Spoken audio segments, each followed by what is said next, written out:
I'm Keith Olbermann, and this is The Resistance. There are new hints that Bob Mueller may be approaching the end game on Trump and Russia.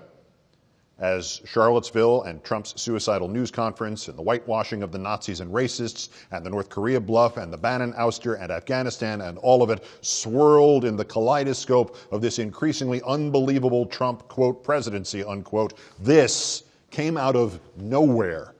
Prediction just in from top Republican strategist: Trump resigns, quote, once Mueller closes in on him and the family. Pence makes Rubio VP. GOP recovers. Well, I don't know about the GOP recovers part, unless they expect Trump to resign like tomorrow. But the rest of it is fascinating, especially the identity of the reporter who tweeted it. I have known John Harwood for 14 years. He was the White House correspondent, then the chief political correspondent for the Wall Street Journal. I used to put him on Countdown all the time. For a decade, he has been the chief Washington correspondent for CNBC.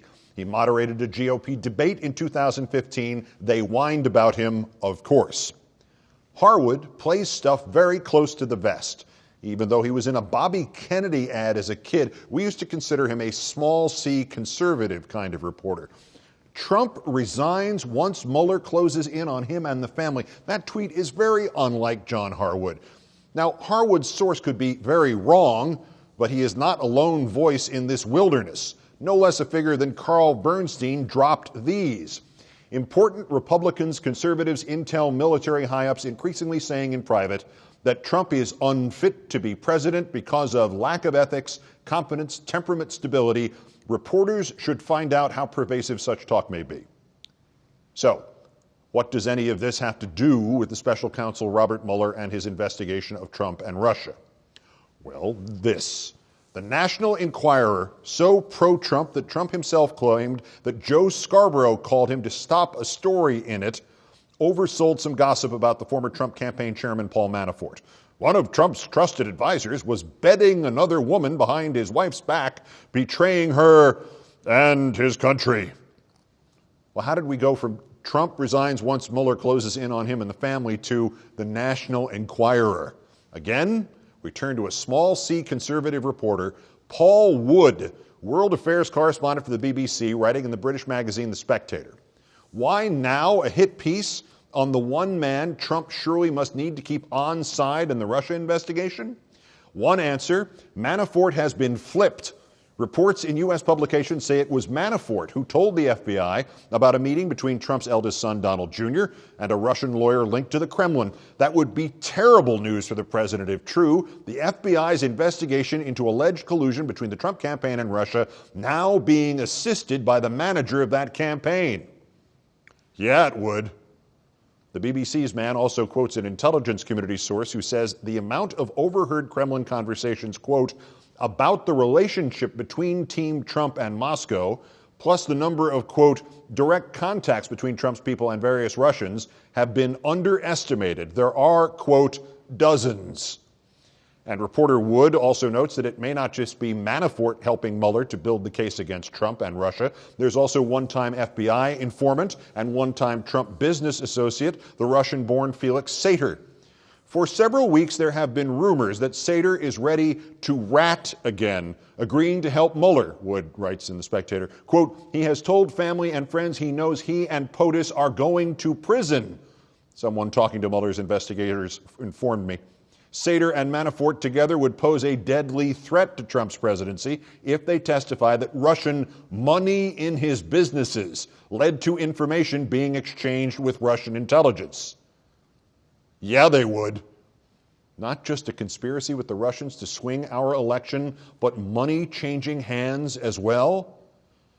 And there are literally almost a dozen other small stories that could bring us back to the scenario posited by John Harwood's source, the New York Times report that Mueller has linked one of the Russians at the Trump Jr. Manafort-Kushner meeting in June 2016 to Russian intelligence and to allies of Vladimir Putin.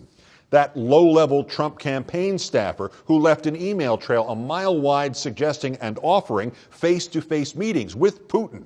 The Ukrainian computer geek who wrote some of the malware with which the Russians hacked the Democratic National Committee, turning himself in and becoming an FBI witness.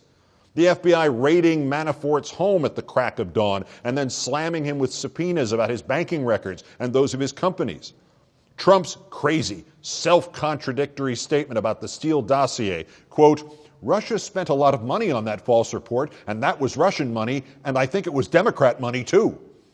Trump's sleazy attorney John Dowd admitting Trump, quote, appreciates what Bob Mueller is doing. He asked me to share that with him, and that's what I've done. The president has sent messages back and forth.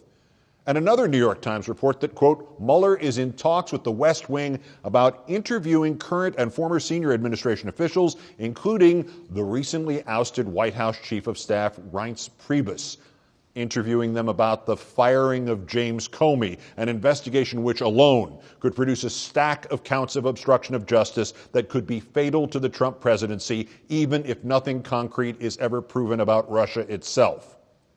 And there is also a note in that Times story that, quote, Mr. Priebus appears on the calendar of Paul Manafort on the same day in June 2016 that Mr. Manafort and other campaign officials, including Mr. Trump's eldest son and son-in-law, attended a meeting with Russians who claimed to have damaging information about Hillary Clinton, according to two people briefed on the matter.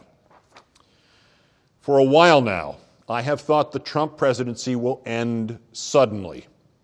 On Wednesday, June 21st, 1998, I was in Los Angeles to do a week of celebrity-filled MSNBC shows previewing NBC's coverage of the football Super Bowl that Sunday. We were on the kitchen set of the comedy series Third Rock from the Sun, and I was waiting to go live with its star, the great actor John Lithgow. Behind me was a refrigerator with refrigerator magnets on it. They constituted 2 apples and a banana.